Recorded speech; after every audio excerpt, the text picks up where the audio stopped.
Morning. I'm Sammy, and I'm a 12-year-old from Galilee. Some of you have seen me before. Some of you I've never seen before. You've gotten scarier since the last time I was here. Well, Pastor Bear calls me when he needs his A game going because, as you know, Pastor Bear, he don't have game like I have game. And he calls me when he needs a Bible story told, and I tell stories much gooder than he does. And so I hope you like this story today because I've got a good one. It's a great story because Pastor Bear said he's going to be preaching on forgiveness next week, and he wanted me to tell a good story on that, and I've got a great one. It's a guy named Joseph.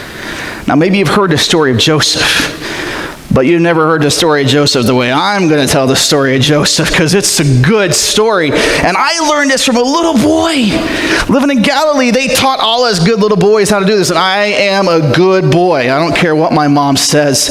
I'm good.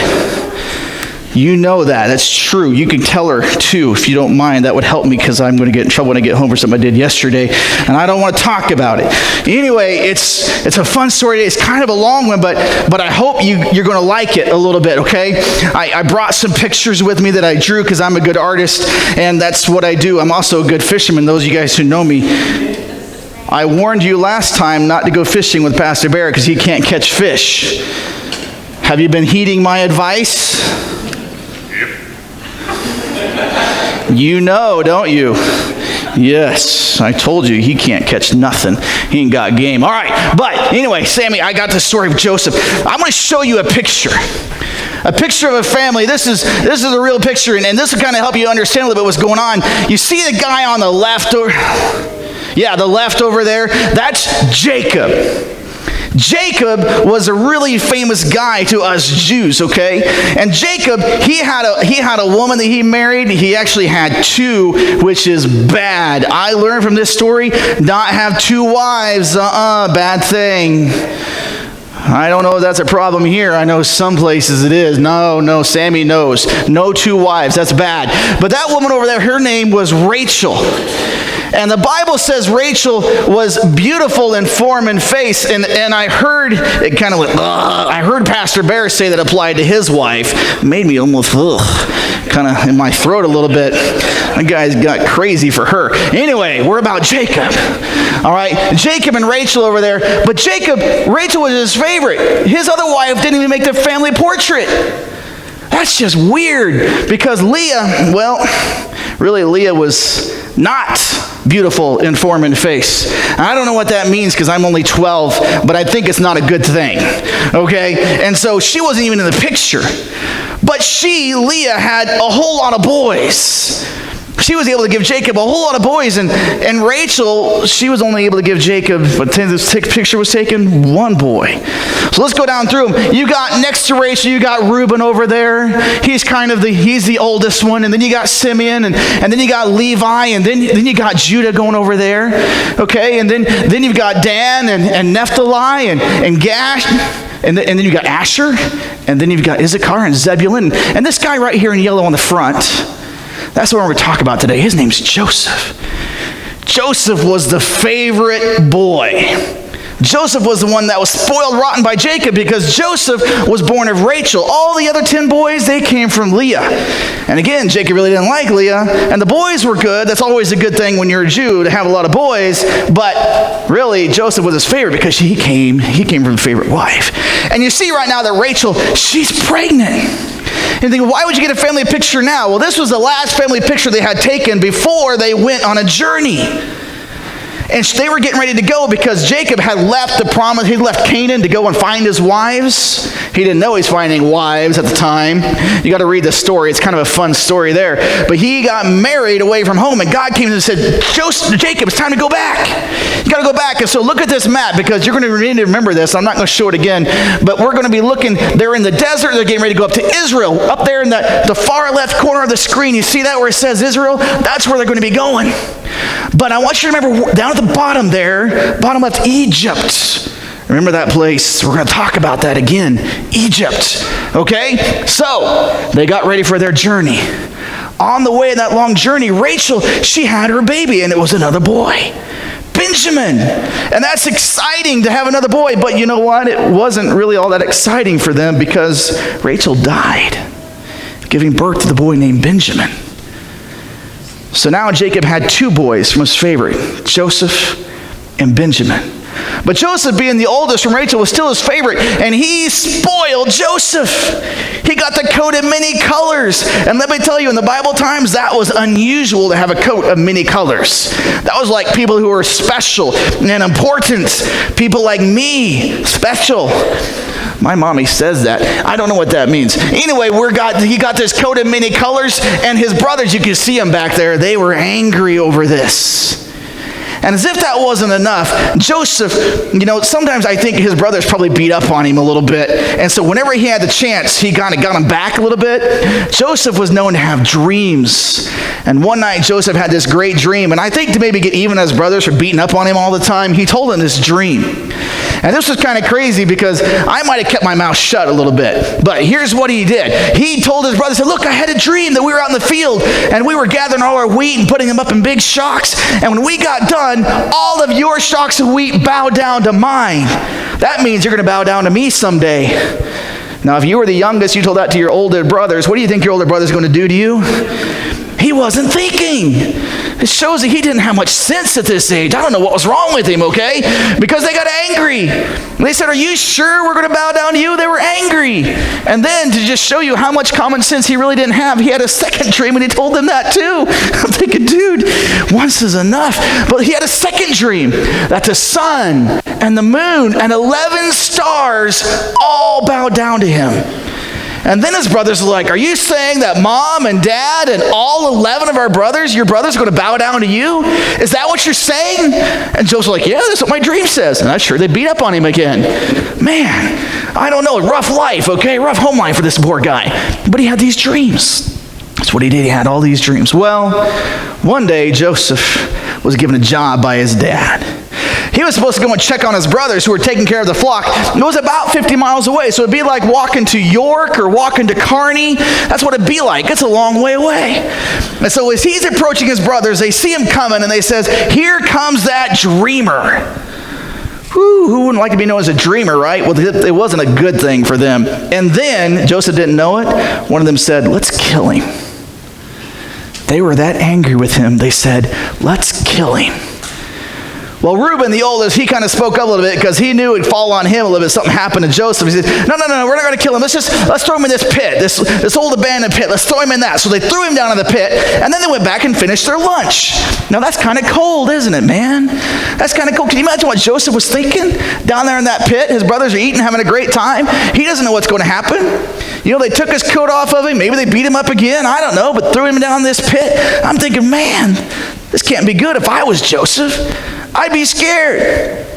Well, then the Bible doesn't exactly say what specifically happened next, but somehow Reuben left. I like to think that maybe a sheep got lost, and Reuben left a group of brothers and took off to take care of the sheep. But what we know is that Reuben left, and while he was gone, some Midianites came up.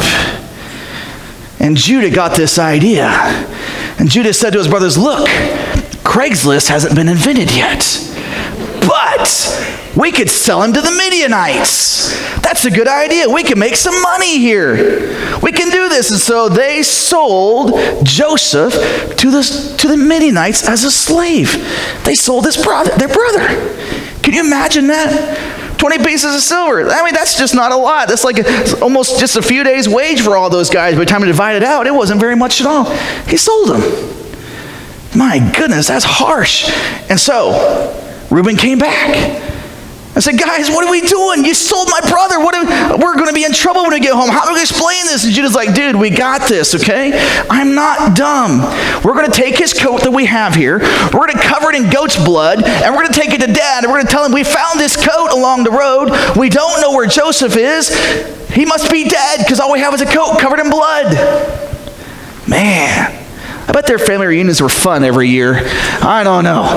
Anyway, Jacob, boy, he just wept uncontrollably because he thought he had lost his son, his favorite son. Well, Joseph wasn't dead. He wasn't. He was a slave. The Midianites took him down to Egypt. Remember I showed you on the map? Egypt down there in the far left corner, okay? He's all the way down in Egypt now, and he was sold to Potiphar, who was the captain of Pharaoh's bodyguards. This guy was famous. This guy had power. He was a big, fancy dude, all right? He was all that and more. And Joseph was sold to slavery there, and I'm sure he started out just kind of the most menial of tasks as a slave. But the Bible says God was with Joseph, and whatever he did well, and God blessed him. And pretty soon, Potiphar figured out that this guy knows what he's doing. This guy's good, all right? This guy's like Sammy. He's got game, okay? And so he began to give him more and more responsibilities. And before long, he was second in command of Potiphar's house. He had charge of his fields. He had charge of his house. He had charge of everything. And he begins growing up. It begins maturing. It begins to get all bulk and buff and stuff like I'm going to be someday, all right? He's going to look good. And you know what? The Bible says that he started doing that. And there was this woman in the house that began noticing, wow, Joseph's kind of filling out a little bit here. Not a bad thing unless that woman happens to be the wife of your boss. That was a bad thing. Potiphar's wife began to notice that Joseph was looking pretty good, right? And so the Bible says that day after day after day, she began to approach Joseph. Said, hey, dude, you're kind of nice. Let's talk for a little while. And day after day, Joseph's like, everything in the house has been given and entrusted to me except for you. I can't sin against my God. I can't do this. And so day after day, he pushed her away. And then came the day where everyone was out of the house. And Joseph had to go in the house because he had a job to do. And she approached him and said, Joseph, this is it, man. We're all alone. You and me. I'll be your little brown-eyed girl, buddy. And he left his outer coat and ran. He ran away, and he was about to experience what everyone knew at that point, which was, back in those days, you don't put on Potiphar's cape, and you don't spit in the wind, and you don't say no to Potiphar's wife, because you know you ain't going to win, right? He knew that. And here's what happened. She screamed for the guards. She screamed for him, and she said, the Hebrew, he tried to attack me, and I screamed, and he ran, but he left his coat here. You got to take him. You got to punish him. Whatever it is you're going to do. She was mad. She was furious at him, and Potiphar believed her. Potiphar had Joseph thrown in prison for something he didn't do. Now, I'm a 12-year-old boy, and so sometimes review is good. So we're going to review. Back up just a minute. Joseph was the favorite son. His brothers were angry. His brothers threw him in a pit and then sold him into slavery. Now, does that seem like an overreaction to you? I think so. Okay, so it wasn't Joseph's fault he got sold into slavery, but he worked hard, and then he gets to be second in command, and then somebody finds him attractive, which isn't his fault. It happens to me all the time, okay? And then he gets thrown into jail because of that. Well, that doesn't seem fair. And that's where he is now. We find him in jail. And he's feeding the prisoners, and he's getting tasks given to him. And the jailer there notices that Joseph's really good. Joseph's got some skills. And he begins to give Joseph more and more responsibilities, more and more tasks. And pretty soon, Joseph becomes second in command of the jail. Only the jailer is more important than he is. But he's still a prisoner. An unjust prisoner, but still a prisoner. There he is in jail. One day, two special prisoners came. Two special ones came. One of them was the cupbearer for Pharaoh. One of them was the baker for Pharaoh. I'm hungry. Why does saying the word baker make me hungry? I must be 12. All right. So he sees these guys, and he gets to know them a little bit, and he gets to talk to them a little bit. And one morning, they woke up, and they were agitated. They were nervous. They woke up on the wrong side of the jail cell, you know, and he was just like, dude, what's going on with you guys? What's happening? They said, well, we had dreams, and there's nobody here to tell us what our dreams mean. What do we do with this? And Joseph's like, well, my God can maybe tell you the meaning of your dreams. I had dreams when I was a boy, and he gave me the meaning of my dreams. Maybe he'll give you the meaning of your dreams. Tell me, what are your dreams? And the cupbearer, he went first. He said, okay, here's my dream. I dreamt of 3 vines growing up. And those 3 vines on them grew clusters of grapes, and I squeezed those grapes, and they fell into Pharaoh's cup. And then I gave that cup to Pharaoh, and he drank from it. And Joseph's like, whoa, buddy, that's awesome for you. Because here's what it means. The 3 vines mean in 3 days, you're going to be restored, and you will once again be the cupbearer for Pharaoh. Wow, that's fantastic. Oh, and by the way, I'm here unjustly in jail. You know, I'm your best bud right now because I just told you your dream. Could you remember me to Pharaoh? When you get up there, could you say, hey, there's this guy in jail that maybe you should get out of jail? The cupbearer's like, yeah, absolutely, I can do that. Joe's like, yes, all right, we're going to make this, all right? And then the baker's feeling pretty good about this. Well, that was a good dream. The baker says, I dreamed I had 3 baskets on my head. 3 bread baskets, and I'm walking along. The crows, they come and they start eating the bread out of the baskets. Now, what does that mean? And Joseph, well, if I were Joseph, my first thing would be, I think the jailer's calling me. I better go. I'll get back to you on that. Because the deal was that dream wasn't a good dream. Joseph said to the baker, your dream, the 3 baskets mean 3 days. But in 3 days, Pharaoh's going to lift up your head and kill you, and the crows will eat your body. How would you like to tell that dream to somebody? Man, that wouldn't be very good. That was what Joseph had to tell him. Well, the dreams came true. In 3 days, the cupbearer once again became the cupbearer to Pharaoh. And in 3 days, the baker was killed, and the crows ate him. Man, that'd be a bad deal. Well, for Joseph, you're still sitting in jail, and you're sitting there thinking, okay, the cupbearer now, he's out. The dream came true. So here in a little bit, they're going to come and get me. So you wait for a day or two, and nothing's happening. You're like, okay, that's all right. I know Pharaoh's busy. And then a week goes by, and 2 weeks, and you're starting to get a little anxious about it. You got your bag packed. Your go bag is ready. And then a month goes by, and 2 months, 6 months, and still haven't heard anything. Now you're getting nervous. And then a year goes by. And then a year and a half goes by, and nothing is happening. And you're starting to put 2 and 2 together that this guy forgot me. But after 2 years, something happened in the palace. Pharaoh woke up on the wrong side of bed. Because Pharaoh had a dream. And Pharaoh called all his sorcerers and all his wise men. And I wasn't around yet, or he'd have called me, because I'm wise. I know I am. I don't care what my mama says. I'm wise. But he didn't call me yet because I wasn't alive. But that's okay. He called all his wise men, and he said to them, guys, I got a dream. You got to help me here. I don't know the meaning of the dream. You got to help me understand what it is. And they're like, okay, all right, we can do this. What's your dream about? And he said, I'm standing by the Nile River. And out of that Nile River comes the best beef you've ever seen. They got ribeye painted all over them, man. These things are awesome. They are looking fantastic. There's 7 of them that come out of the river, and they're just looking good. And I'm sitting there, I got a little drool running down my mouth, looking at those things, and then here comes 7 that just their skin is kind of hanging on them. You wonder how they're even walking. They're so skinny, and they ate the 7 fat ones up. And I'm sitting there thinking about that, and at the same time, I see then a stalk of wheat with 7 heads on it. 1 stalk of wheat with 7 heads.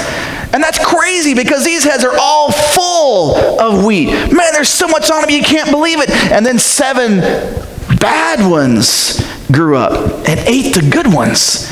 And what does this mean? And the wise men, being who they were, they said, I smell bacon. And they left. I don't know. They didn't have an answer for him.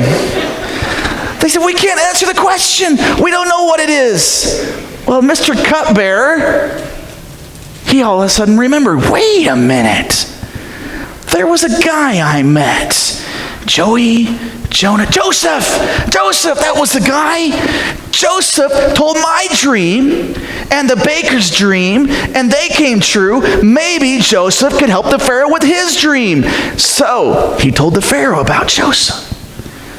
And Joseph, they went and they got Joseph, and Joseph came up, and Pharaoh sits Joseph down there, and the cupbearer's singing, this is my boy.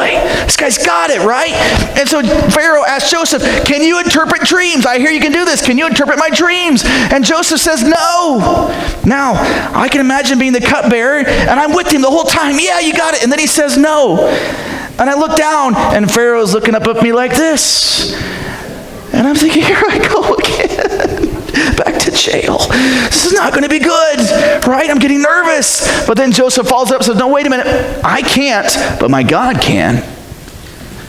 So if you tell me your dream, maybe my God will give me the meaning of your dream, and you can do it. And if I'm the cupbearer, I'm like, whoo! Man, I dodged one there, buddy. All right? I'd be looking just like that right now. I'd be nervous. So Joseph sat there with Pharaoh, and he heard a dream. 7 fat cows, the 7 skinny cows, the good wheat and the bad wheat. And Pharaoh said, Joseph, what does all this mean? Joseph said, here's what it means. You're going to have 7 years of plenty. 7 years where food's going to be coming just like you've never seen it come before. You're going to have beef that's growing like crazy and wheat that's growing like crazy. And then you're going to have followed that by 7 bad years where there's not going to be anything. 7 years of famine. Pharaoh's like, oh. He says, they're thinking about it. And Joseph's like, if I could make a suggestion here, how about during the good years, you begin putting stuff aside. You begin salting down the meat. You begin curing it. You begin making beef jerky, whatever it is you need to do. And you put silos up and you put all your grain away and you get it stored up. And that way, during the 7 bad years, you have a lot of food left over from the 7 good years.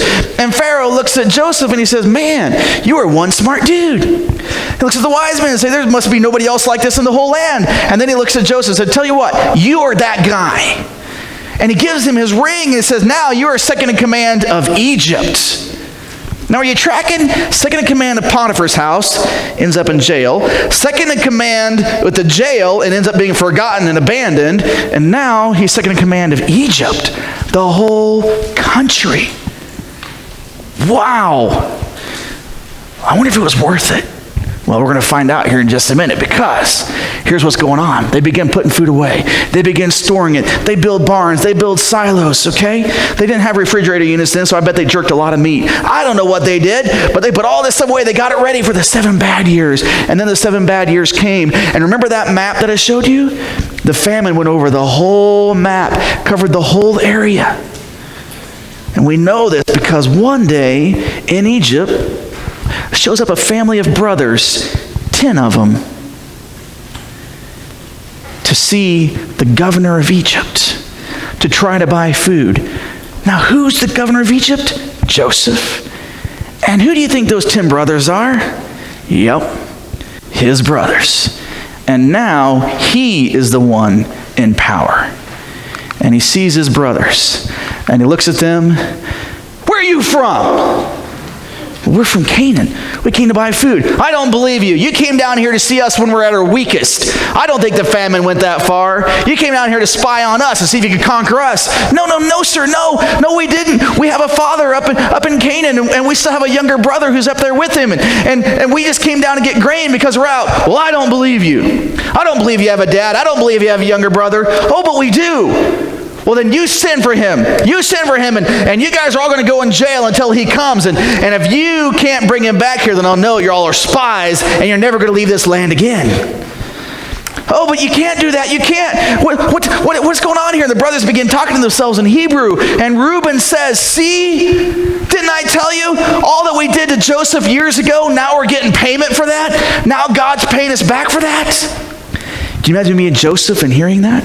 They didn't know that Joseph spoke Hebrew. They didn't know that Joseph could understand what he was saying. But Joseph threw him in jail. He put him in jail for 3 days, and then he pulls him out and he gives him these instructions and said, look, here's what we're going to do. We're keeping one of you here. One of you is going to stay, the rest of you can go. Take your food and go. But you go when you get your youngest brother and you bring him back here, because your other brother is not getting out of jail until you show up with your youngest brother, if he even exists. And so they left.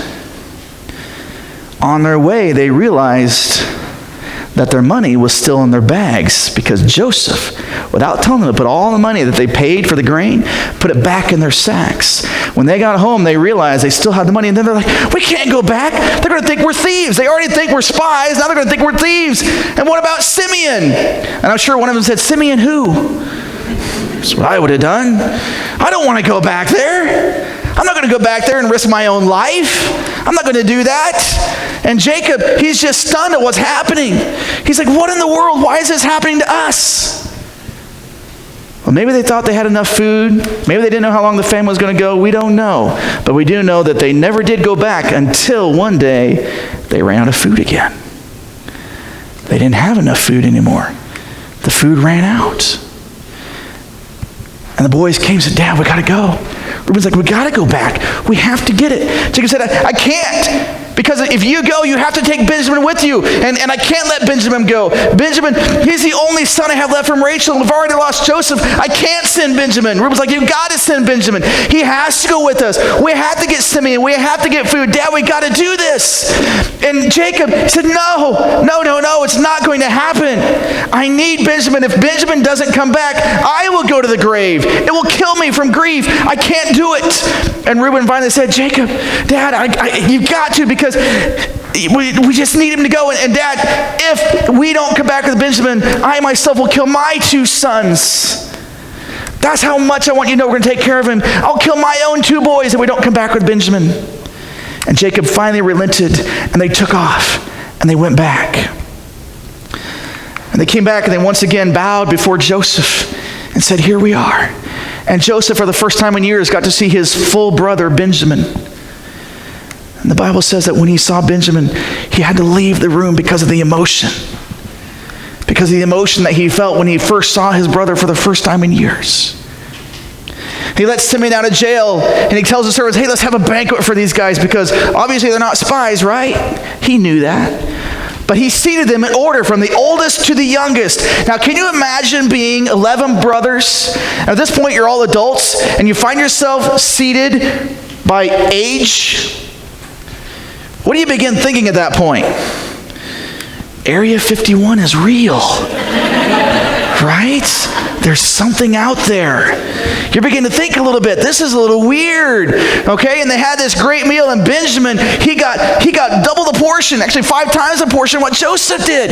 He got what the other brothers did. He got way more food than the other brothers. And they gave him the food that they wanted to take back home, and they sent him on their way, and Joseph sent them with a blessing. But what the brothers didn't know was that Joseph had his servant place in Benjamin's bag his own special cup that he drank out of, his own silver cup. They hid it in Benjamin's bag of grain, and then they sent him down the road. They had no more than got out of the city when Joseph sent a servant and said, okay, go get him. The servant knew what he was supposed to do. So he leaves the city and he runs. He catches up with the brothers. He said, what's up with you guys? We're trying to help you guys out. We're selling you food. And now you're stealing from us? And you're not stealing just little things. You're stealing the very cup that Joseph, our governor, the second in command, the one that he drinks out of, the one that he uses, you stole that cup? And Reuben, he's like, no, none of us did that. None of us did. We wouldn't do that. And just to show you how much I believe that, if you find it in any of our stuff, we'll all stay and be your servants forever. And the servant of Joseph said, all right, yeah, be that as you say, but here, we just need the one who stole it. The rest of you can go home, but just the one who stole it. They begin looking in the bags. And what does he find? The cup in Benjamin's bag, the beloved son. The brothers went ballistic. We don't understand. We don't know what's happening. They wouldn't let Benjamin go back by himself. They all went back to Joseph. Everyone of them went back, and Judah began to speak up at this point. Now remember Judah? Judah was the one that sold Joseph. Judah was the one that sold the favorite son into slavery. That's what Judah did. And Judah now speaks up to Joseph, the governor, not knowing, of course, as Joseph. And Judah says, you can't have our brother. We need this brother. If he doesn't come back, my dad will die. You, please let my brother go. I will stay in my brother's place. I will be his servant. I will be the one to take the punishment. And when Joseph heard that, he knew his brothers had changed. And the Bible says, and immediately he sent everyone out of the house except for his brothers, and he began to weep loudly. So loudly that everyone in his own house heard him crying. And people in Pharaoh's house heard about it because of how loudly he was weeping. And then he finally grins and says, look, it's me. It's Joseph, the brother that you sold into slavery. I'm still alive, and it's now me before you. Can you imagine being his brothers at that very moment? I love you. I hope you love me too, right? Your voice is cracking a little bit there, buddy. I can imagine how scared they were. But Joseph, what did he do? He forgave them. What an amazing thing to forgive his own brothers. And he told them, look, you're welcome here. I've got food. Go back. Get Dad. I want to see Dad. Bring him down here. We'll give you guys a place to live. We'll give you jobs. We'll give you livestock, all this stuff. Just go and get Dad. And they went and they got Dad. And he stood before Pharaoh. Jacob stood before Pharaoh. And he received a blessing from Pharaoh. And he blessed Pharaoh in return. And what an amazing thing it was that Joseph, his own son, had now rescued his family from starvation. And they had a place to live. They built houses. Pharaoh gave them land.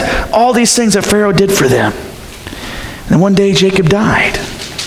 And the brothers at that point are getting nervous again because, okay, wait a minute. He was good to us while Dad was still around. But now that Dad's gone, are we going to get to see the real Joseph? So they sent a message from Jacob to Joseph saying, from the brother said, hey, while Dad was here, right before he died, he told us to tell you to be sure to treat us kindly, to be sure to forgive us. And Joseph gets the note and he looks at his brother and says, guys, there's nothing to worry about because what you intended for evil, God intended for good. And look how God used this. And you're still my brothers. And he still in that moment showed forgiveness. Now, I haven't experienced it all life because, again, I'm only 12. The only unjust thing I've had happen is somebody took some fish from me once. And those who are here the first time, you remember that story. I had some fish taken. It was a bad... Anyway, it's a different story. But I know that sometimes adults go through bad things. I know that sometimes kids go through bad things. And I know sometimes we go through things where people mistreat us, and people aren't right to us, and people are mean to us, and it hurts our feelings, and it makes us angry, and it makes us mad, and sometimes we suffer consequences because of what they did. That's not fair. I know that happens. But I look at Joseph here in this story, and I see a man who went through things that none of us can compare to. He experienced hurts that none of us have ever experienced. And he still was able to forgive. And you think, how was he able to do that? And I think that last phrase that I shared with you guys that Joseph said to his brothers, you intended it for evil, but God intended it for good, is kind of the key there. Because while I'm just a little boy, I see this man, this Joseph, who saw God's grace in his own life. And he said, how can I not show grace to others? And he forgave them. That's what grace does. Grace allows us to forgive. And grace comes from one place only, and that comes from God. So in our own lives, we're going through our hurts, we have to remember that it's God who gives us grace.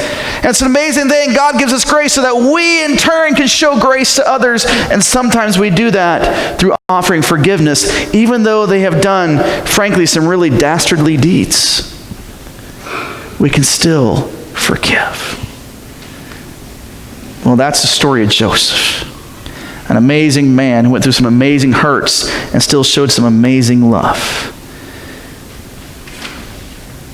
I learned two things in the story. One, don't have two wives. It's a good thing to learn. But two, focus on God's grace. Because when you focus on God's grace, you can get through everything else. Thanks for letting me come today. I appreciate it. And sometime I'll come back again because Pastor Bear just can't keep up. And I know he's going to have me come back again and tell another story. And I know you like me better. I don't blame you. I've met him. But have a good week. Thank you.